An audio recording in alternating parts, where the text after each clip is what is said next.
leave a like and subscribe.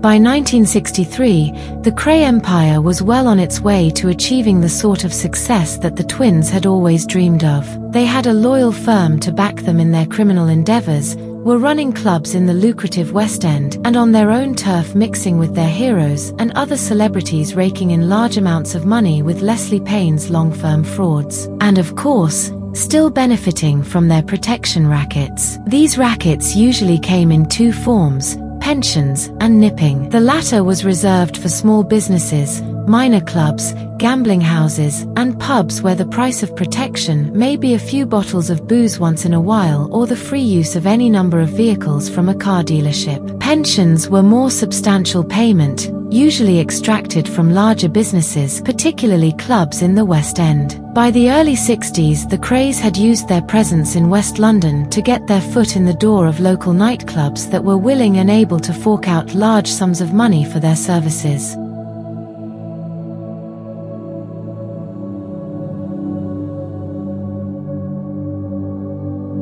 One place that managed to slip away from the Krays' attentions was comedian Peter Cook's satirical establishment club in Soho. By the early 1960s, Cook had carved out a niche in British entertainment as one quarter of the Beyond the Fringe team with Dudley Moore, Alan Bennett, and Jonathan Miller, and had become a much sought-after writer and performer.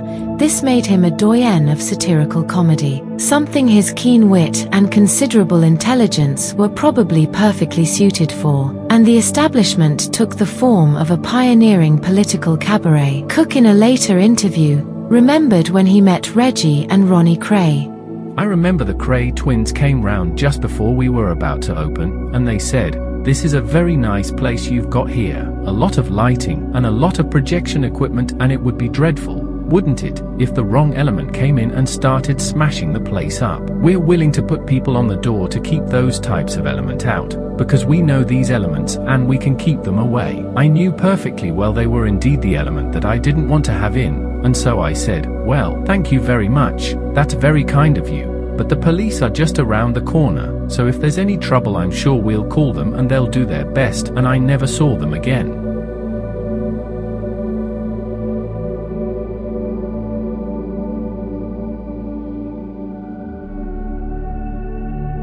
Not all club owners possessed Cook's unflappable manner, and thus numerous popular venues became part of the Kray setup. As well as West End casinos, they had protection money coming in from places like Le Monde, the Piggle restaurant in Piccadilly, and the Starlight in Mayfair, all of which paid protection on a sliding scale. The amount payable depending on the club's individual turnover. On their own manor, they controlled various small clubs such as the Little Dragon in Whitechapel, the nearby Greatrex Club on Greatrex Street, the 20th Century Club on Brick Lane, several spielers and cab firms, as well as car dealerships. They weren't raking in untold wealth from these protection rackets, but it was sufficient to keep the firm ticking over.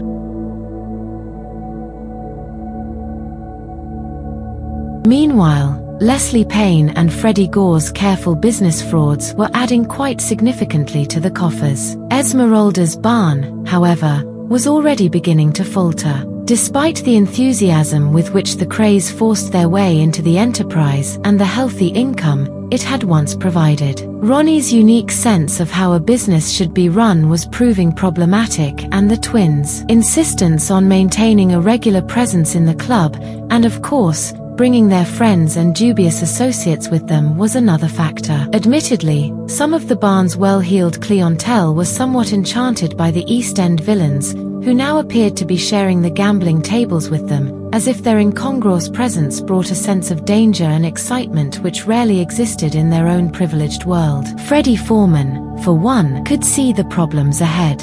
It was a big mistake, because instead of leaving it alone and keeping away from there and just popping their heads in occasionally, they took the East End to Knightsbridge. I suppose the Knightsbridge set found it amusing to start with, seeing all these scar faces and pug uglies roaming around, and of course when a few checks were made out and they were a bit late being honoured, 2 or 3 weeks would go by and the firm would be round there putting pickaxes through Rolls Royces and things like that.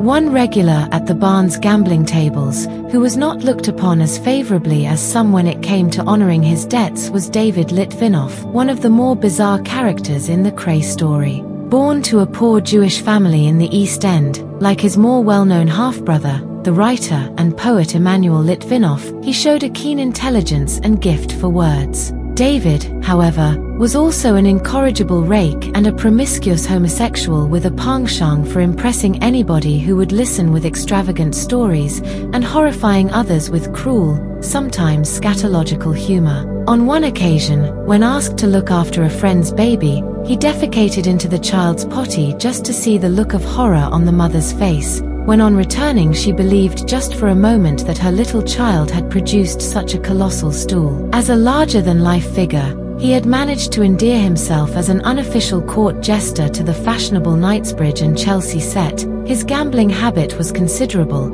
and he had racked up a debt with Esmeralda's barn totaling more than £3,000, which naturally he could not pay. Ronnie Kray was less sympathetic to Litvinoff than he had been with Lucian Freud and demanded the money back, but Litvinoff could not oblige, and therefore offered Ronnie the remaining lease on his plush apartment at 4 Ashburn Place near Gloucester Road, which he shared with his lover Robert Buckley in lieu of payment. Ronnie moved in with the pair, with Litvinoff working as a procurer, supplying his new tenant with young men. One legendary incident involving Litvinoff and an alleged debt has also been associated with the Krays. Around this time, somebody, and incidentally it has never been truly ascertained who, took a sword to Litvinoff's mouth, cutting gaping wounds into it which gave him a peculiar smile once they had healed. Some, like journalist Lynn Lewis, have intimated that Ronnie did it as punishment for non-payment of debts. And it is interesting to know that the Krays never denied being responsible for the attack.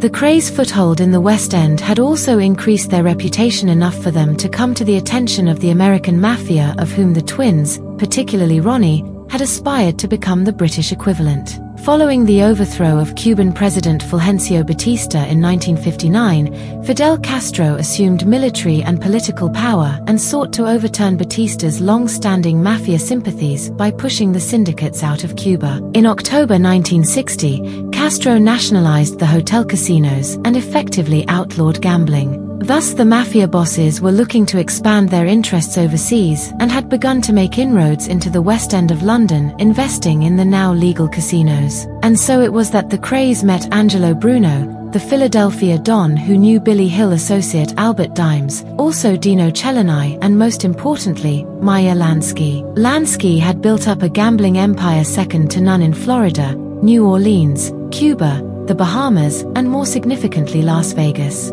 Cecchini, apart from running his own casinos in Havana, also ran establishments for Lansky in New York. But the two soon realized that Cuba was a no-go area and fled before Castro could begin rounding up the mob. With the London gambling scene in its infancy, Lansky and his associates could see an endless stream of lucrative possibilities in organized crime over the Atlantic. And having heard of the Krays as major figures in the London underworld, probably, via Dimes, tentatively approached them with the proposition that they supplied protection for the mafia-run clubs. For the twins, this was an opportunity not to be missed, with the potential for bringing in large financial rewards, as well as cementing relationships with the mob with all its prestige and power as an important bonus. But for the moment, initial introductions aside and tacit agreements in place, this liaison was put on the back burner whilst the Krays forged other international links.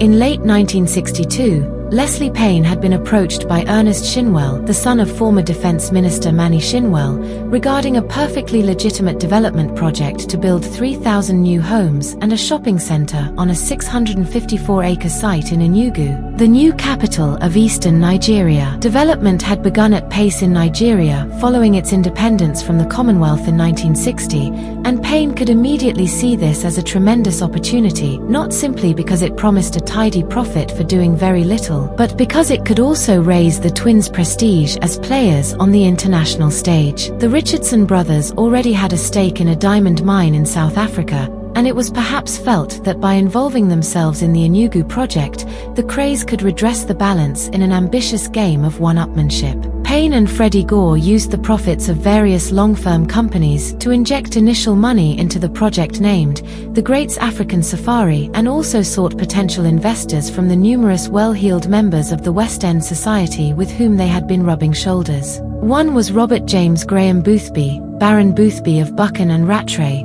who, as well as being a major and often controversial figure in British politics, would go on to give the Krays, himself, the press, and, ultimately the government a major headache.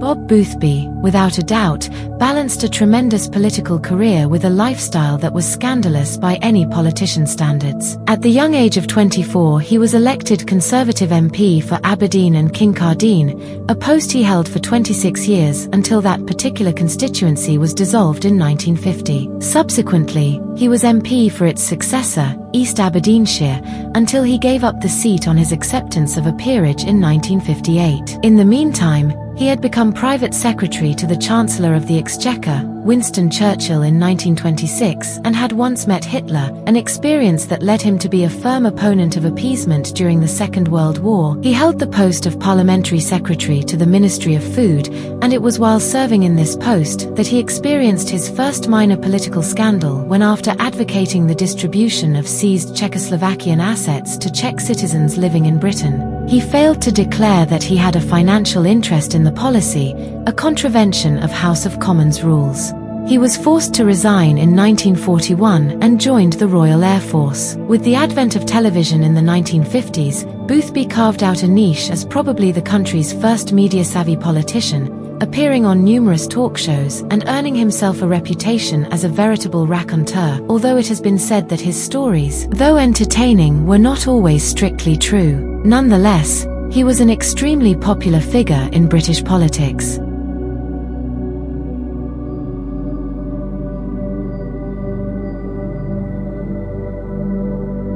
But if Boothby's political and public life was eventful, then his private life was positively brimming with the sort of behavior that tabloid scandals are made of. He once said of himself that, "If I really told the full story of my private life, I think I'd make £1 million, but I'd have to spend the rest of my life in Tahiti, and I don't particularly want to do that." He was an inveterate gambler, something he admitted freely to, but what he was less inclined to admit outside of trusted friends and tolerant members of his own family was his bisexuality. His cousin, the journalist and broadcaster Ludovic Kennedy, claimed that Boothby once told him, "I don't know if I like the girls better than the boys, or the boys better than the girls." This, however, did not stop him having a 30-year affair with Dorothy Macmillan, wife of Harold Macmillan, the one-time Prime Minister. Macmillan was fully aware of the relationship and refused to divorce his wife, so in 1935, Boothby married Diana Cavendish, Dorothy's cousin, but it was not to last, and the marriage was dissolved after 2 years. Officially, he had no children, but Kennedy maintained that Boothby had actually had 3 children born out of relationships with the other men's wives, 2 with one woman and 1 with another.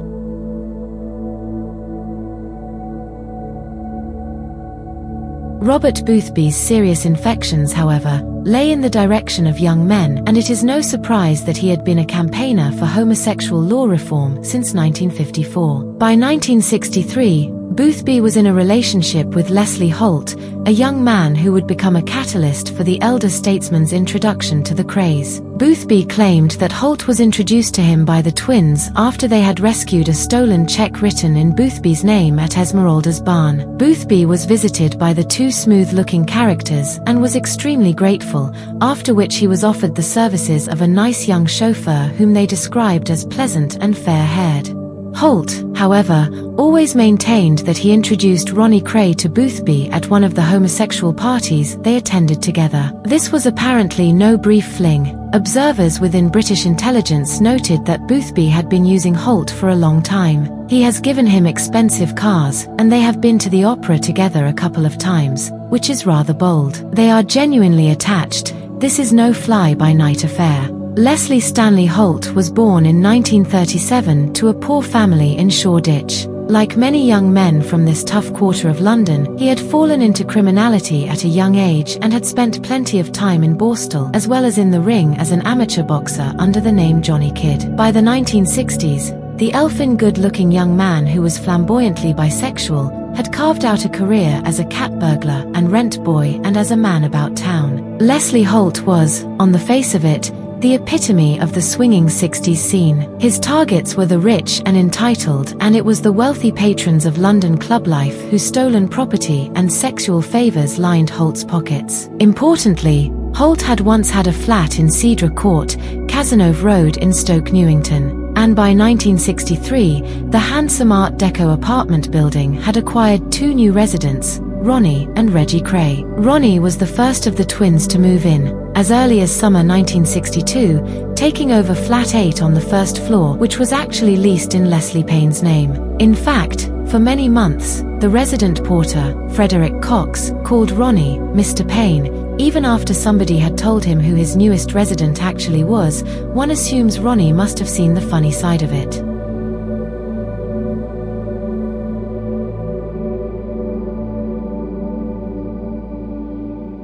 This was Ron's first real taste of independence from the apron strings of Valence Road, the brief time with David Litvinoff at Ashburn Place notwithstanding, and he decorated the roomy apartment opulently with drapes and other souvenirs brought back from his trips abroad, and a formidable fish tank, and installed a large four-poster bed in which to entertain his numerous lovers. In the summer of 1963, Reggie began renting the apartment immediately below Ronnie's flat on the ground floor, suggesting that the twins could never be too far apart from each other.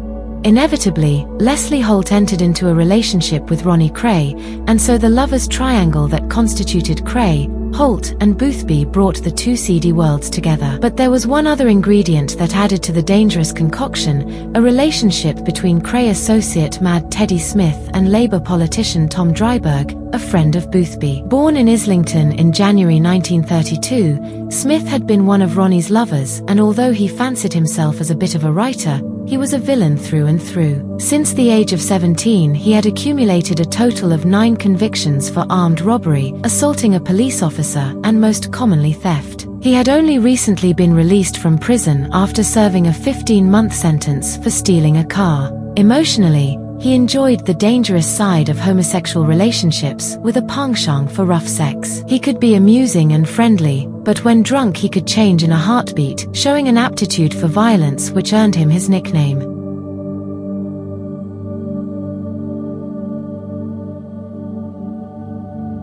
Tom Driberg appeared to be cut from nearly the same cloth as Bob Boothby. The former Daily Express journalist, who had found popularity by penning the weekly William Hickey column for the paper, had become an MP in 1942, and despite being a staunch Labour politician, became an unlikely wartime supporter of Boothby's former boss, Winston Churchill. In 1957, Driberg became chairman of the Labour Party and later, as MP for Barking, was a strong voice in the campaign against nuclear weapons. Like Boothby, he had entered into a marriage in 1951 which was effectively a sham, and his wife, former Suffolk County Councillor Aina Binfield, despite being aware of her husband's sexual preferences, tried to alter his lifestyle with little success. Although they were ultimately to live apart, they never formally separated and were still legally married on Driberg's death in 1976. Driberg made no secret of his homosexuality. He was often arrested for sexual acts with men in public places, but was always able to pull strings with the authorities to have these misdemeanors covered up.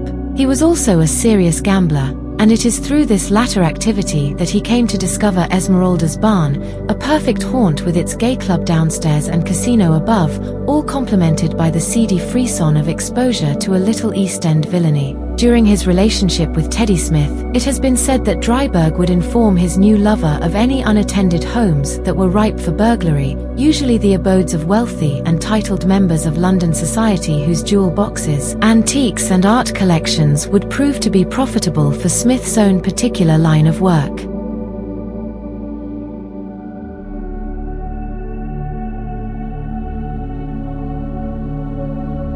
Like David Litvinoff's flat in Ashburn Place, Ronnie Kray's apartment in Cedar Court would become a communal center for illicit, homosexual abandon. Ronnie liked company and he liked parties, especially those where he could rub shoulders with celebrity figures. In Flat 8, he could do just that, with the added bonus that he and his noted guests could indulge their sexual proclivities or watch pornographic films, or both, in a semi-chaotic fug of serious drinking. Boothby and Driberg availed themselves of Ronnie's hospitality on a number of occasions, and Frederick Cox, the caretaker of Cedar Court, would later note that on Thursdays and Fridays there would be a lot of male visitors to flat number 8. Whilst Ronnie Kray, Leslie Holt and Teddy Smith may well have found these shenanigans ego-boosting, stimulating and profitable, Boothby, Driberg and any number of their unidentified high-profile friends were playing a phenomenally dangerous game. Early in 1964, Payne made an explanatory trip to Enugu, the first of many, and on his return he spoke to the Krays, telling them that if they were involved, they could easily enjoy a considerable slice of potential profit from the deal. Payne and the ever-present Freddie Gore were made co-directors of the Elukuku Co. Limited,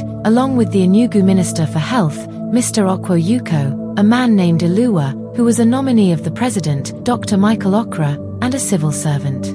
Each of the Nigerian building contractors hired to do the work were to pay £500 each, up front, for the privilege of receiving their first contracts. Payne's second visit to Enugu was the only time Ronnie and Reggie came along together to get their bearings. The group were treated like kings, were chauffeured around in top-of-the-range cars, and met local dignitaries, including President Okra.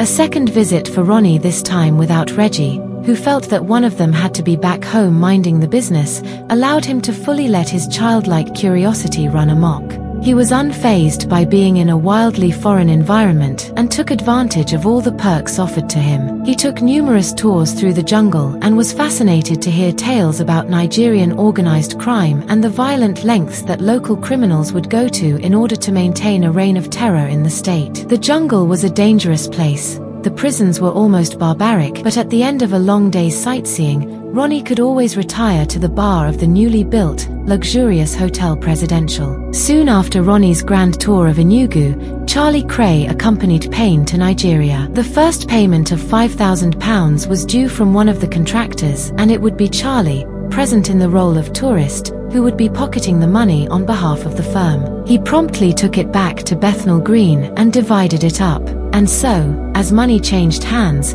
plans were drawn up and business was conducted without problems. The Nigerian project seemed to be going according to plan. But what the Krays were not aware of was the increasing interest from Scotland Yard, looking into their domestic activities. Nobody had complained of any specific wrongdoing, but the police were again scrutinizing the increasing evidence of the existence of the Kray criminal empire, particularly the protection rackets and long-firm frauds. The twins were spreading themselves pretty thinly across London, and their prominence both east and west of the city made their activities that bit more conspicuous. Inertia within the Metropolitan Police and an apparent reluctance to tackle the big names in the London underworld had allowed the twins to prosper without too much interference. Yes, they had felt some pressure before, particularly during 1960, but the urge to bring the Krays to book had soon fizzled out. Now, Scotland Yard were beginning to take the matter seriously, and the Krays and their associates were under heavy surveillance from the Police Intelligence Service, C11. It was this scrutiny that revealed the comings and goings of the great and the good at Cedar Court.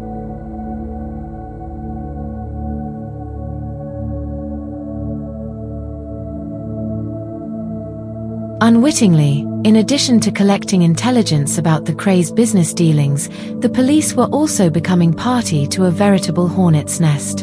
In early 1964, the the Krays decided to put their continuing acquaintance with Boothby to good use, and Ronnie went to his home at 1 Eaton Square in Mayfair, in an official capacity, in order to discuss the peer's potential investment in the Nigeria project. Boothby would ultimately pass on the opportunity owing to his other commitments, but there were certainly at least 2, probably 3 meetings between him and Ronnie at Eaton Square, where business was on the agenda. At the second meeting, with Leslie Holt and Teddy Smith in attendance, Ronnie had invited photographer Bernard Black along to take photographs. After all, the opportunity of having one's photograph taken with such an eminent and titled man like Boothby was something that Ronnie Kray, with his love of basking in the glow of celebrity, could not pass up. Black took a number of shots, including one of Boothby and Ronnie posing for the camera with drinks and a couple of them sitting on the sofa. In one, they were accompanied by Leslie Holt. It all looked rather businesslike and civilized. It was July when the otherwise secret world of Boothby,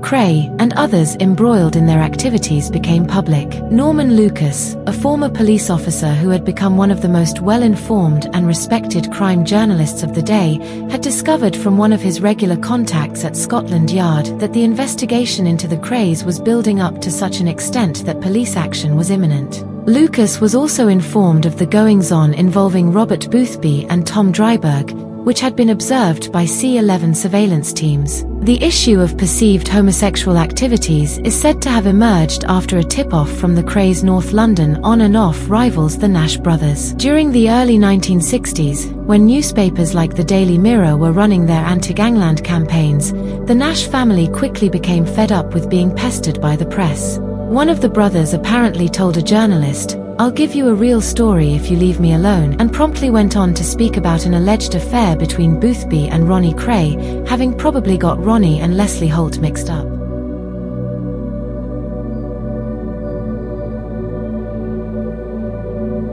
But this was not all. It had also come to light, via Conservative MPs Brigadier Terence Clark and George Burnaby Drayson, that Boothby and Driberg had been seen importuning young men at White City Dog Track and keeping company there with known criminals who frequented such places in order to dispose of their ill-gotten monetary gains. Lucas penned an incendiary article, based on his insider knowledge, for the Sunday Mirror, a popular newspaper with a circulation of around 5 million, which recently, under the auspices of Mirror Group's editorial director Hugh Cudlip, had been cultivating allegiances with the Labour Party in the run-up to the 1964 general election. Cudlip, however, was on holiday when Lucas submitted the article, and it was thus down to Cecil Harmsworth King, chairman of the International Publishing Corporation, to decide whether the piece should go out. King gave it the green light, something that Hugh Cudlip in all likelihood would not have done, less than a year after the devastating Profumo affair,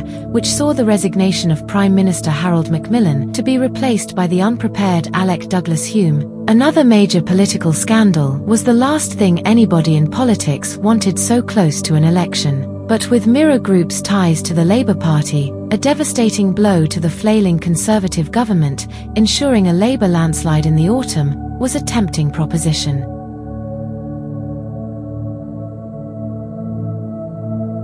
Cecil King was obviously in the mood to ruffle a few feathers, as well as to cement his place as one of the movers and shakers of British journalism. And so it was that Lucas's article appeared on the front page of the Sunday Mirror on the 12th of July 1964. "Peer and a Gangster, Yard Probe," ran the headline. A top-level Scotland Yard investigation into the alleged homosexual relationship between a prominent peer and a leading thug in the London underworld has been ordered by Metropolitan Police Commissioner Sir Joseph Simpson. The peer concerned is a household name, and Yard detectives are inquiring into allegations that he has a relationship with a man who has criminal convictions and is alleged to be involved in a West End protection racket. The article made numerous claims, including the involvement of clergymen, the peer and the thug's mutual attendance of supposed Mayfair parties, the private activities of said peer during visits to Brighton with other prominent public men, and blackmail. To say that Norman Lucas, with the blessing of Cecil King and the Sunday Mirror's editor, Reginald Payne, had detonated a bomb within the political establishment is putting it mildly. Boothby was in Vittel, France, with his friend Colin Coote, the editor of the Daily Telegraph, when the article hit the newsstands, but he had picked up a copy at the airport on his return. In a letter he later wrote to qualify his side of the story to the Home Secretary, Henry Brooke, Boothby claimed that, "When we saw the headline 'The Peer and the Gangster,' we had a lot of fun guessing who the peer could possibly be. Imagine my surprise when a friend of mine in Fleet Street rang me up after I got back and said that it was me." This, of course, was utter nonsense. Boothby may have been indiscreet and even foolish, but he wasn't entirely stupid, and he realized immediately who the article was referring to. The claim that a Fleet Street journalist telephoned him is also not true. In fact, Boothby phoned Tom Driberg and begged him to do what he could to get him out of trouble.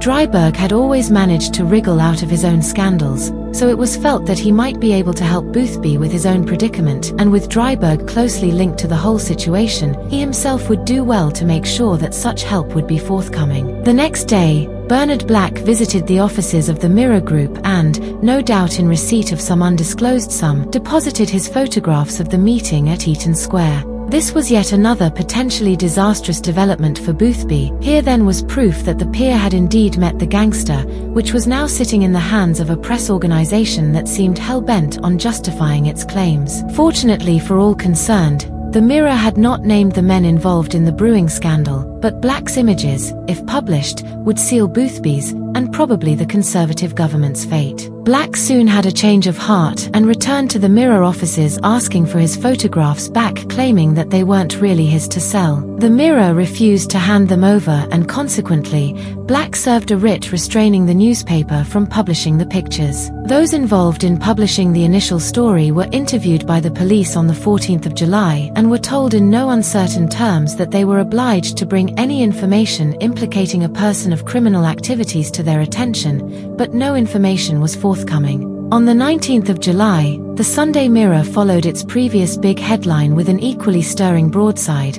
"The picture we must not print," claiming that it had in its possession a picture of the highest significance and public concern. Admittedly, it announced that it would not publish the photo in question, claiming that there were copyright issues and that the image itself was the subject of legal proceedings. The revelations, however, gave the Mirror Group the opportunity to push its campaign, highlighting what it saw as the intolerable menace of protection rackets across the West End of London.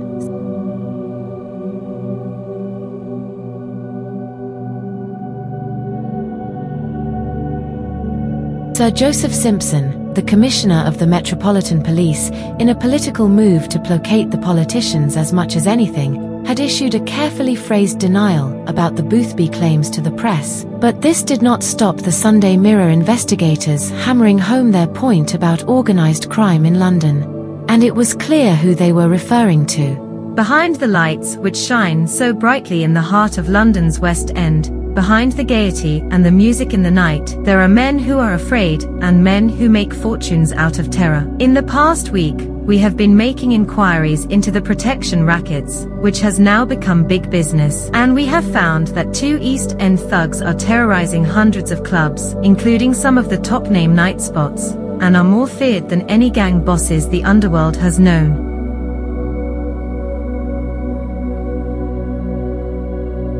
The 2 gang bosses live like millionaires with incomes of more than £2,000 a week from frightened people. The article went on to outline just some of the ways these overlords of crime apparently established their authority. One thug produced a water pistol filled with petrol, sprayed the jacket of an owner who refused to pay, then tossed a lighted match at him. Another client was knocked unconscious, and a car driven over his legs, as a warning of what was to follow. A man who talked too much was given the mouth-widening treatment, slashed on the mouth with an open razor. A punter who ran away rather than pay a gambling debt was operated on and the muscles removed from his calf. Where these stories came from is anybody's guess, and they do appear to be somewhat over the top and theatrical, although it is interesting to note that the mouth-widening incident is undoubtedly a reference to what happened to David Litvinoff, strongly suggesting the twins' involvement, perhaps, by association. The other claims, as outlandish as they may seem, might have had a basis in truth. The Sunday Mirror was essentially banging its metaphorical fist on the table.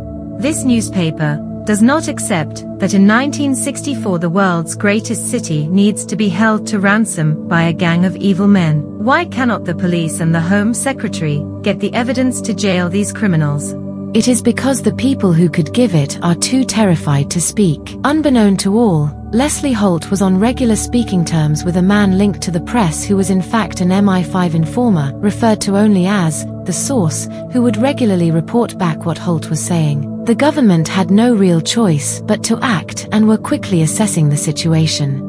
The Home Secretary was by now in regular communication with the security service MI5. The spectre of the Profumo affair was still creeping round the halls of Westminster, and talk was of another minor Stephen Ward scandal.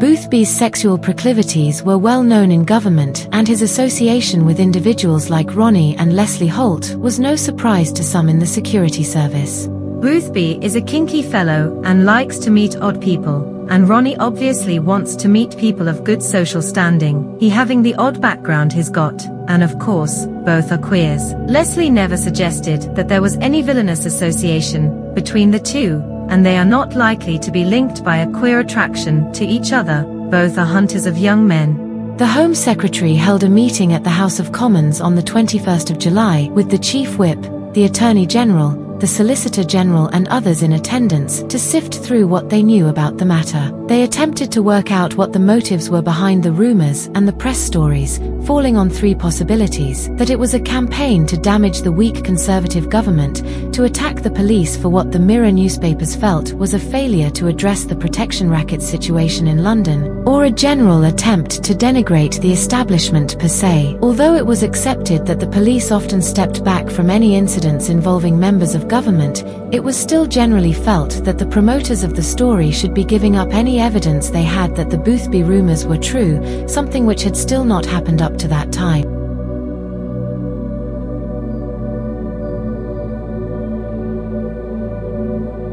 On the 28th of July, as the government were racking their brains as to what to do about the explosive situation, the German magazine Stern published their own article about the rumors. Unbound by Britain's libel laws, Stern printed the names of those involved, although it didn't know which Kray was involved, and confidently likened this potential scandal to the one of the previous year. What follows is the translation of the full article that hit the House of Commons news desk that day.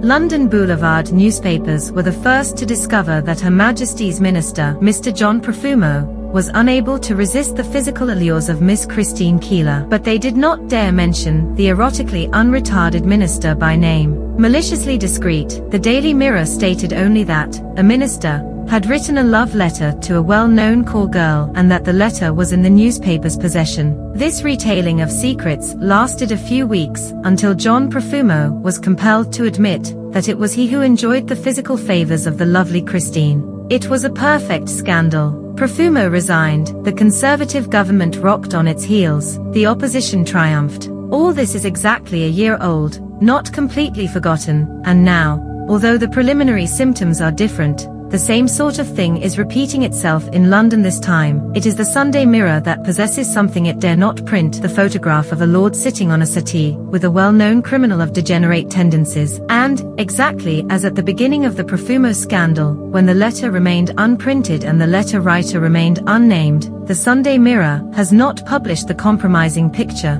nor named those who sit on the settee. Der Stern knows what and who the picture shows. The man on the sofa is none other than the highly respected Lord Robert Boothby, once Mr. Churchill's parliamentary private secretary, and his neighbour on the settee is one of the homosexual twins Ronald or Reginald Kray, who, just now, rank as rulers of London's underworld. The brothers began their career as boxers, but soon turned their punch-up techniques to private use. They are said to command an army of rogues against whom London's police force is powerless. Their most lucrative business is the collection of protection fees from nightclub proprietors, who pay up in hard cash rather than risk savage beatings up, and the taking apart piece by piece of their establishments. Lord Boothby, so hint the London newspapers, not only maintains intimate relations with these notorious criminals, but his position in society helps the gangsters towards more lucrative customers who prefer gambling halls and other queer amusements. In addition,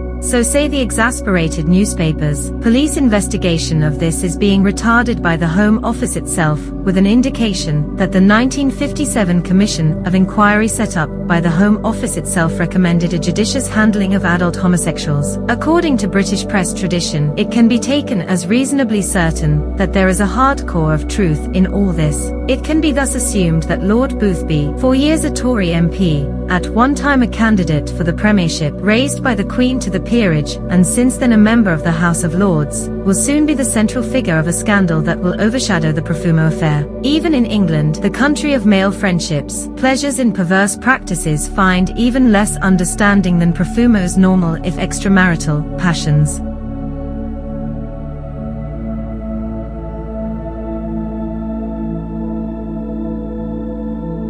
For all its rather contemptuous looking down on perceived British sexual mores and florid language, the stern article finally brought the central characters of this explosive scandal into the public eye, and something needed to be done quickly. Boothby had already spoken of taking libel action against Mirror Group newspapers, but this was deemed undesirable as any information upon which the scandal was based would have to be brought out, and, as much as it was essentially true, Boothby wouldn't have stood a chance. Kray, a key player in the situation, was indeed involved in the much-discussed protection business, and yet the police had publicly denied that there was any particular problem with it and that organized crime was on the wane. Not only that, the cross-party involvement of Tom Driberg in the whole affair opened yet another can of worms. Boothby was effectively stuck in a rut and almost left high and dry, unable to serve a libel writ on his accusers, and now finding himself in a situation where there was no advice that members of the government could give him on this matter.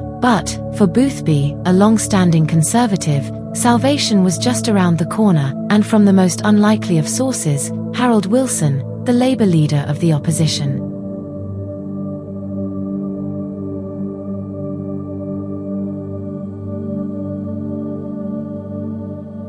Wilson's sudden arrival in the story had as much to do with Driberg's situation as anything else. Driberg was one of Wilson's most valuable advisors, and, with a general election looming that October, the last thing the leader of the opposition wanted was for one of the most trusted, albeit badly behaved, colleagues to be dragged into the mire, potentially bringing Wilson down with him. Enter Arnold Goodman, top advisor to the opposition, and a lawyer of considerable reputation. It was pretty clear that nobody in politics, Conservative, Labour or otherwise, wanted another scandal like the Profumo affair so close to a general election. These things did nobody any favours, and there was an obvious consensus that this story had to be buried before the press, champing at the bit to polish this glorious coup off once and for all, could get any more information that would seal Boothby's fate. Arnold Goodman, Wilson's solicitor and a true Labour lawyer, was seen as just the man for the job. He had tremendous presence, partly owing to his girth, and if anybody could sway those who needed to be swayed, it was him. As John Pearson would later write, he had what politicians called bottom. His pronouncements carried weight. Because of this, people trusted him, and he had made himself unofficial spokesman for what was known as the great and the good throughout the country. If the English establishment had a physical presence in the 1960s, it was Arnold Goodman.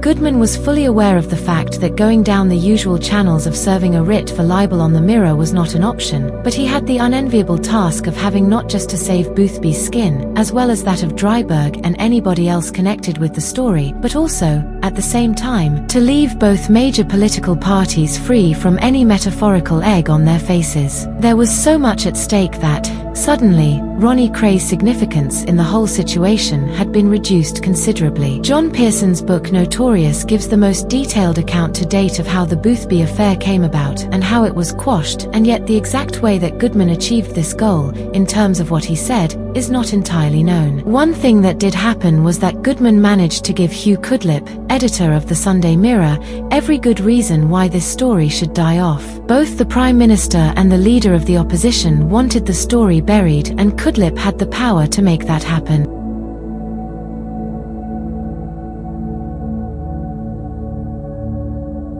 Whatever was said, the persuasive Goodman received assurances that the story would no longer be pursued and then went back to Boothby, convincing him that the best thing to do was to write a letter to the Times flatly denying everything. Using the Times as a sounding board was a sensible idea. That venerable newspaper's letter page was still effectively an establishment institution, and any denial Boothby was prepared to have published there would put more weight behind Goodman's plan to convince Hugh Cudlip that the great and the good were serious about putting a quick end to it all. It wasn't something that could easily be argued with. On Friday, the 31st of July, Robert Boothby wrote the letter that was meant to blow away this scandal once and for all, and to show he meant business, he delivered it to the offices of the Times personally. Under the title, "The Subject of Rumors, Allegation, Denied," the letter was published the following day. To the editor of the Times, Sir, on July 17th I returned to London from France and found, to my amazement, that Parliament, Fleet Street and other informed quarters in London were seething with rumours that I have a homosexual relationship with a leading thug in the London underworld involved in a West End protection racket, that I have been to all male Mayfair parties with him, that I have been photographed with him in a compromising position on a sofa, that some people who know of these relationships are being blackmailed, and that Scotland Yard have for months been watching meetings between me and the underworld thug, and have investigated all these matters and reported on them to the Commissioner of the Metropolitan Police. I have, for many years, appeared on radio and television programs, and for this reason alone, my name might reasonably be described as a household word, as it has been seen in the Sunday Mirror. On many occasions I have been photographed, at their request, with people who have claimed to be fans of mine, and on occasion I was photographed with my full consent, in my flat, which is also my office, with a gentleman who came to see me, accompanied by two friends in order to ask me to take an active part in a business venture which seemed to me to be of interest and importance. After careful consideration I turned down his request on the grounds that my existing commitments prevented me from taking on anything more, and my letter of refusal is in his possession. I have since been told that some years ago the person concerned was convicted of a criminal offence, but I knew then, and know now, nothing of this. So far as I am concerned, anyone is welcome to see or to publish any photographs that have ever been taken of me. I am satisfied that the source of all these sinister rumours is the Sunday Mirror and the Daily Mirror. I am not a homosexual. I have not been to a Mayfair party of any kind for more than 20 years. I have met the man who is alleged to be a king of the underworld only 3 times, on business matters, and then by appointment in my flat, at his request, and in the company of other people. I have never been to a party in Brighton with gangsters, still less clergymen. No one has ever tried to blackmail me. The police say that they have not watched my meetings, or conducted any investigations, or made any report to the Home Secretary connected with me. In short, the whole affair is a tissue of atrocious lies. I am not by nature thin-skinned, but this sort of thing makes a mockery of any decent kind of life, public or private, in what is still supposed to be a civilized country. It is, in my submission, intolerable that any man should be put into the cruel dilemma of having to remain silent while such rumors spread, or considerably to increase the circulation of certain newspapers by publicly denying them. If either the Sunday Mirror or the Daily Mirror is in possession of a shred of evidence, documentary or photographic, against me, let them print it and take the consequences. I am sending a copy of this letter to both. Your obedient servant Boothby, House of Lords, July 31st.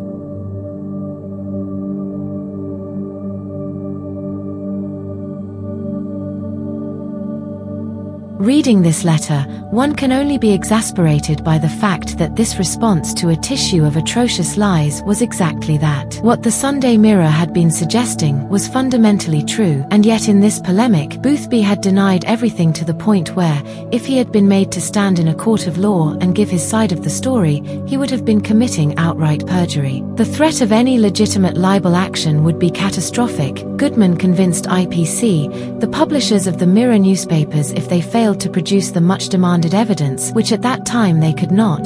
The payout would be phenomenal, and the damage to the company, and its shareholders in particular, was a harrowing prospect. In addition, Boothby and Ronnie Kray had given permission for the Daily Express to finally run the photo of the pair of them at Eaton Square. Ronnie was interviewed by the newspaper, describing Boothby as a man for whom I have a great deal of respect. It is because of this that I wanted to have the picture taken with him. Both Ronnie and Boothby repeated their stories regarding the nature of their business dealings and previous meetings, and the article as a whole strongly suggested they really did not have anything to hide. As well as the photo of the two protagonists on the settee, the Express also ran a second photo taken the previous evening, of Ronnie and Reggie strolling through the wide courtyard of Cedar Court, a photograph that can go on record as being the first iconic image of the twins.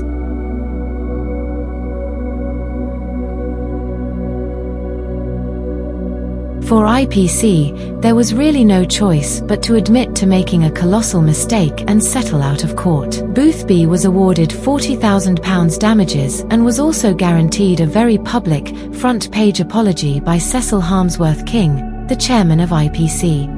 It is my own view, and the policy of this group, that when a newspaper is wrong, it should state so promptly and without equivocation. I am satisfied that any imputation of an improper nature against Lord Boothby is completely unjustified. In these circumstances, I feel it my duty to sign this unqualified apology to Lord Boothby and to add the personal regret of myself and the directors of IPC that the story appeared.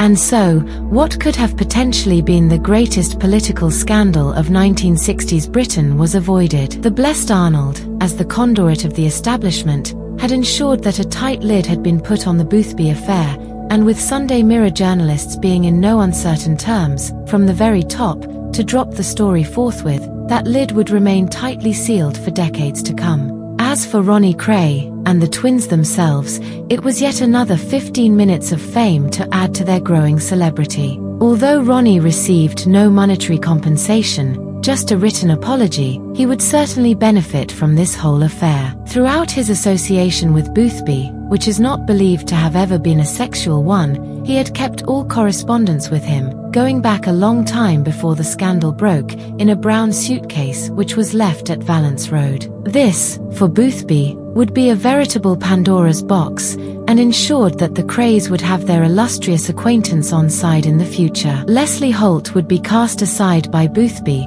who offered his young lover a payoff of £2,000, taken from the IPC damages, after sacking him with a very curt letter. Holt was furious and threatened to blow the story wide open once again, but soon simmered down. This may have been due to the fact that, according to Holt, who had met the source in passing, that his distinguished former lover had given him another £200 and had got Ronnie Kray to threaten him that it would not be a good thing for him to do anything or say anything against Boothby, and the double motivation of money and violence had won the necessary silence.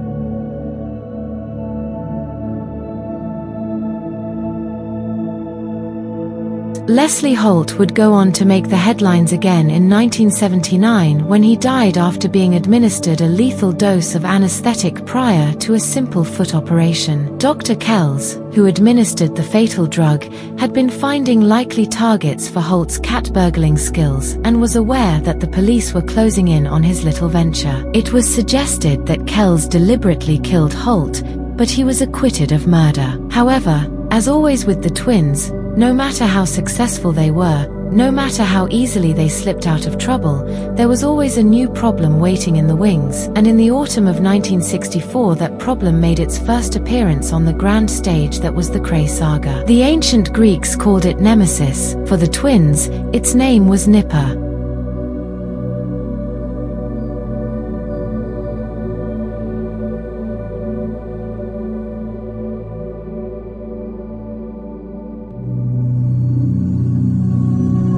Thank you for watching. If you enjoyed the video, please join our Facebook group. It's called Krays Crime Lords of London. We're a friendly moderated group with over 1,000 Kray and other celebrated gangster videos available for view. There's also thousands of images in the photos sections. The link for the group is in the YouTube description section. I hope we see you there soon. Leave a like and subscribe.